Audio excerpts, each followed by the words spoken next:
दिया कि जैसे वो माला करते हैं, कई भक्त जो होते हैं जैसे जप नाम करते हैं, राधा रानी का नाम जपते हैं, तो वो कहीं पे भी जपने लग जाते हैं रास्ते में, तो क्या वो उसके लिए मतलब कैसे ऐसा होना चाहिए कि अलग से ध्यान करके ही करें? हाँ, बहुत सुंदर, ये बहुत सुंदर खतरनाक वाला प्रश्न है, बहुत अद्भुत प्रश्न करा है आपने। देखिए शुरुआत में तो माला से ही करना होगा। माला जब छूटनी होगी वो अपने आप छूटेगी।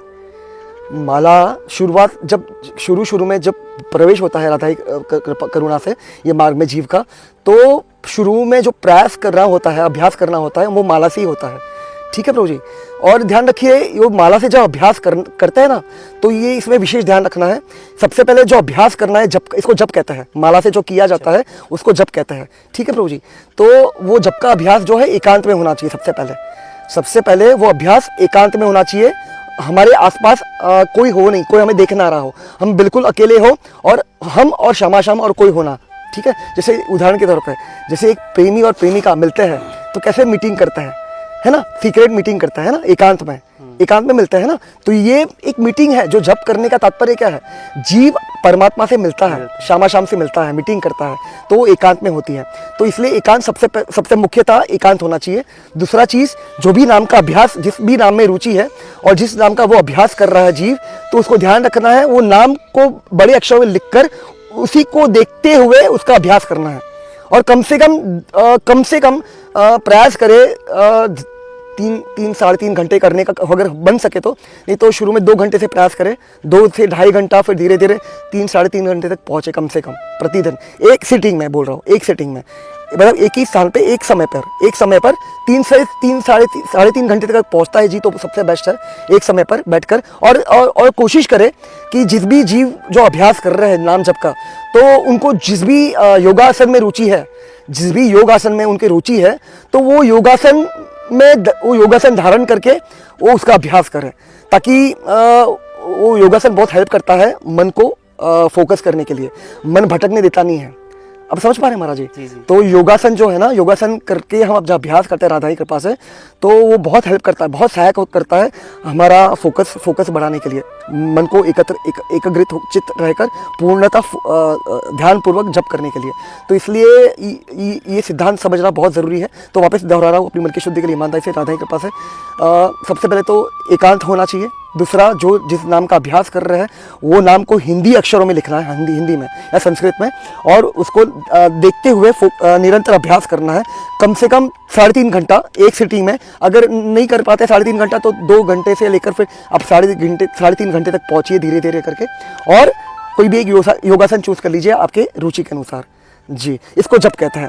दूसरा, और एक निवेदन करना चाहूँगा यहाँ पे, आपका प्रश्न नहीं, लेकिन फिर भी निवेदन करना चाहूँगा जो मैं समझ पाया राधा की कृपा से। कीर्तन, एक कीर्तन होता है, जप होता है। अभी कीर्तन में और जप में अंतर क्या है, यहाँ पे और एक निवेदन करना चाहूँगा। 3 तरह के जप होता है, वाचिक, उपांशु और मानसिक। और एक चीज़ आपका प्रश्न था, उसमें ये भी दोहराना चाहूँगा, क्षमा करिए चूक हो गई मुझसे, वो रह गया, इसलिए वापस किशोरी स्मरण करा, इसलिए दोहरा रहा हूँ। आपने ये भी पूछा कि चलते फिरते कैसे करना चाहिए जप, है ना। तो चलते फिरते देखिए, उसके लिए सबसे बेस्ट है मानसिक अभ्यास करना। लेकिन ये शुरू में इतना आसान नहीं होता है।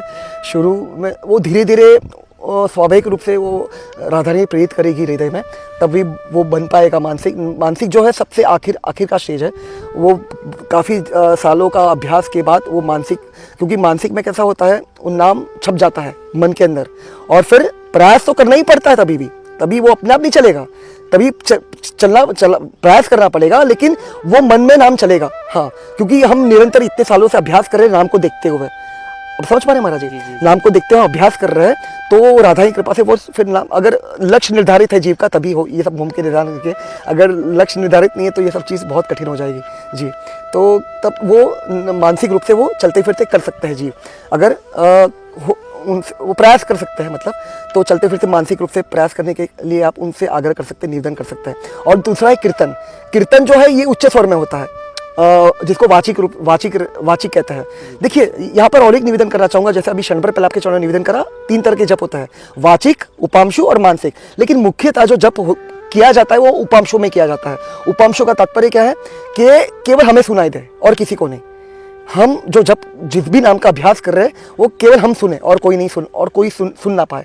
क्योंकि मानसिक में कैसा होता है, मानसिक की होठ भी नहीं हिलते हैं, वो हम सुनते हैं मन से, मन में वो चलता है नाम और हृदय से वो मतलब वो कान से सुन लेते हैं वो हृदय में जब वो होता है। वो एक पूरा एक मैकेनिज्म है, जो अभ्यास करते वही समझ पाएगा। मैं आपको उसमें वर्णन नहीं कर पाऊंगा, इसको अन्यथा लीजिएगा। तो जब मन से जो कोई अभ्यास करता है राधा की कृपा से, तो उसमें भी आवाज़ आती है कान में, वो अंदर से आती है, लेकिन वो फिर उसमें जीभ नहीं हलती, जीवा नहीं हलती है, वो मन में चलता है नाम। और दूसरा उपांशु में जीभ चलती है, जीवा जो है ये चलती है, लेकिन वो इतनी ऐसी चलेगी केवल वो हमें सुनाई देगी और किसी को सुनाई नहीं देगी, वो एकदम धीमी आवाज़ होगी।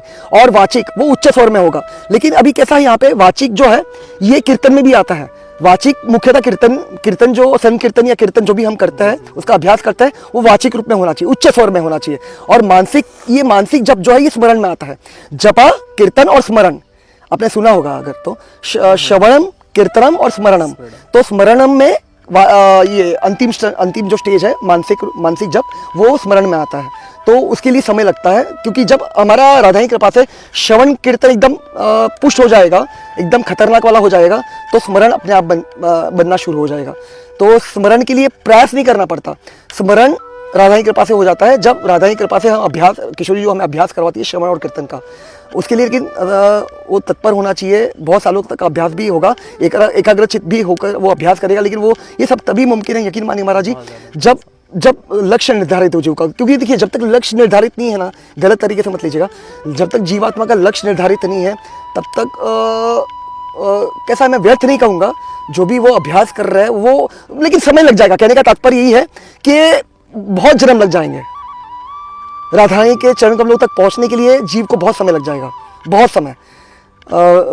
तो यही है दिक्कत, जब तक लक्ष्य निर्धारित नहीं होता जीवात्मा का।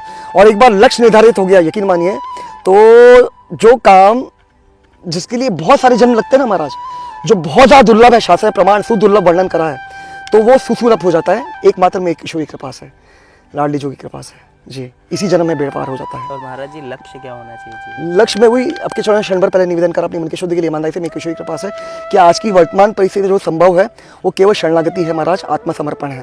क्योंकि प्रेम तक पहुंचना बहुत ज़्यादा दुर्लभ है, बहुत ज़्यादा कठिन है, बहुत ज़्यादा कठिन है, बहुत ज़्यादा कठिन है, यकीन मानिए। वापस कह रहा हूँ, मैं किसी को डिसअपॉइंट करने का मेरा भाव नहीं है, लेकिन देखिए इसमें कोई संशय नहीं है कि करने वाली करवाने किशोरी जो है। लेकिन कैसा है वो प्रयास तो देखिए, प्रयास कृपा कब होगी, जब जीव प्रयास करेगा, है ना, वो भी तत्पर होगा तभी कृपा होगी। बिना प्रयास की कृपा नहीं होने वाली, है ना। और लक्ष्य भी निर्धारित होना चाहिए, तभी प्रयास बन पाएगा। तो कैसा है वो प्रयास, जो प्रेम तक पहुंचने वाला जो प्रयास है ना महाराज, वो बहुत कठिन है, बहुत ज़्यादा कठिन है महाराज, इतना आसान नहीं है। तो यकीन मानिए, इसमें कोई संशय नहीं है कि शरणागति तक ही पहुंचना, आत्मसमर्पण तक ही पहुंचना, वो भी संघर्ष पूर्वक होगा, वो भी कोई चुटके में नहीं हो जाएगा। हाँ, वो भी बहुत कठिन है, लेकिन वो मुमकिन है। वो आज की वर्तमान परिस्थिति में बिल्कुल करने वाली तो किशोरी जो ही है महाराज। हाँ बिल्कुल, सब कुछ करने वाली किशोरी जो है, इसमें कोई संशय नहीं महाराज। उनकी मेरी किशोर लाडो की कृपा के बिना एक पत्ता तक हिल नहीं सकता महाराज। हाँ, कुछ नहीं हो सकता, बिल्कुल कुछ नहीं हो सकता। तो यकीन मानिए, लेकिन मुमकिन है आज की वर्तमान परिस्थिति को देखते हुए भी, आज की जो वर्तमान परिवेश है संसार का, कलिकाल का, चाहे वो आप व्रज में रहो या व्रज के बाहर तो मैं एक तरह से बहुत बिरला कहूँगा, कोई बिरला ही वो आत्मसमर्पण तक पहुंचवाएगा माया के संसार में। लेकिन व्रज में रहकर अगर व्रज का कोई आश्रय ले ले, अगर उसका लक्ष्य निर्धारित कर ले जीव, तो उसको व्रज में आकर तुरंत बस जाना चाहिए, व्रज का आश्रय लेना चाहिए। और मेरी किशोरी जी के चरण कमलों का आश्रय लेकर वो खूब भजन में लग जाए, तो निश्चित रूप से कृपा हो जाएगी उस पर, उसका आत्मसमर्पण हो जाएगा इसी जीवन में जी महाराज, उसका बेड़ा पार हो जाएगा। किशोरी किशोरी किशोरी लाडली।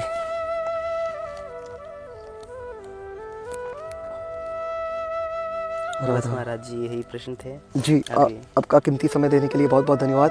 और अपना नहीं, देखिए यहाँ पे, हाँ अब यहाँ पे एक स्पष्ट करना चाहूँगा।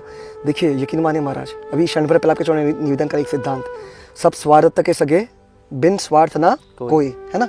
तो यकीन मानिए, मैं यहाँ पे बैठा हूँ ना महाराज आपके समक्ष, यकीन मानिए इसमें मेरा एक स्वार्थ है, यकीन मानिए, मैं सच कह रहा हूँ, मैं झूठ नहीं बोल रहा महाराज। मैं ईमानदारी से निवेदन कर रहा हूँ आपके चरणों में, यथारूप निवेदन कर रहा हूँ। यहाँ पे जो बैठा हूँ इसके पीछे मेरा एक स्वार्थ है, दो स्वार्थ है जीव के, एक माया का स्वार्थ है, एक मेरी लाडली का स्वार्थ है। तो वापस कह लो, मेरी औकात नहीं है, मेरी किशोरी कृपा से जो भाव बना है वो बस मेरा लाडली का स्वार्थ है, इसलिए आपके समक्ष बैठा हूँ निमित्त बनने के लिए। क्योंकि यकीन मानिए, जो जीवात्मा निमित्त बन गया ना महाराज मेरी किशोरी के चरण कमलों की सेवा में, उसका बेड़ा पार हो जाएगा इसी जीवन में, इसी जीवन में उसका बेड़ा पार हो जाएगा। तो बस यही स्वार्थ है महाराज, इसलिए आपके समक्ष बैठा हूँ। जो भी मेरी किशोरी कृपा से थोड़ा बहुत समझ में आया है वही यथारूप निवेदन करने का प्रयास कर रहा हूँ। और ध्यान रखिएगा, इसमें मेरी कोई सामर्थ्य नहीं है, ना कोई योग्यता, ना कोई बल, ना कोई औकात। ये जो भी कर रही है किशोरी कर रही है और वही करवा रही है। तो बस यही भाव है। बस आप आशीर्वाद दीजिएगा कि मैं जल्द से जल्द मेरी किशोरी मुझे मिल जाए। मुझे और कुछ नहीं चाहिए महाराज जी, बिल्कुल कुछ नहीं चाहिए, बिल्कुल कुछ नहीं चाहिए। और महाराज जी आप कहाँ से आके यहाँ पे बसे हुए, कितने टाइम हो गया आपको? मुझे राधा की कृपा से 13 महीने के ऊपर हो गए हैं। मेरा जन्म मुंबई का है और मातृभाषा मेरी गुजराती कुल में, वैष्णव कुल में ही जन्म हुआ है जी, राधा की कृपा से, ठाकुर जी की कृपा से। तो 13 महीने से यहीं पे वास कर रहे हैं, यहीं पे जप का नाम कर रहे हैं? मैं नहीं कुछ कर रहा, यकीन श्री जी करवा मानिए, रहे मैं हैं कुछ आप। कर भी नहीं सकता महाराज जी, यकीन मानिए। मुझसे देखिए, मैं अगर कुछ कर सकता हूँ ना महाराज, तो वो केवल गलतियाँ कर सकता हूँ, यकीन मानिए। बाकी सब मेरी किशोरी कृपा है, बस उन्हीं का आसरा है और उन्हीं का सहारा है और उन्हीं का भरोसा है। उन्हीं की कृपा से यहाँ तक पहुँचा हूँ महाराज, यकीन मानिए। मेरी कोई सामर्थ्य नहीं है, बिल्कुल कोई सामर्थ्य नहीं है। अरे महाराज जी, आप जब तक कोशिश ना करें, लाडली तब तक लाडली लाडली भी कैसे राधा काम राधा करेगी? राधा राधा आपने राधा। कोशिश की तो श्री जी ने भी आपकी वो करवाई।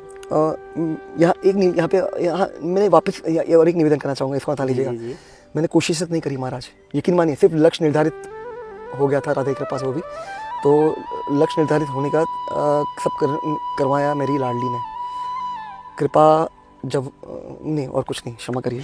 तो हाँ, सब करवाने वाली मेरी लाडली है। हाँ, राधा राधा राधा राधा राधा राधा, कोटि कोटि प्रणाम महाराज जी।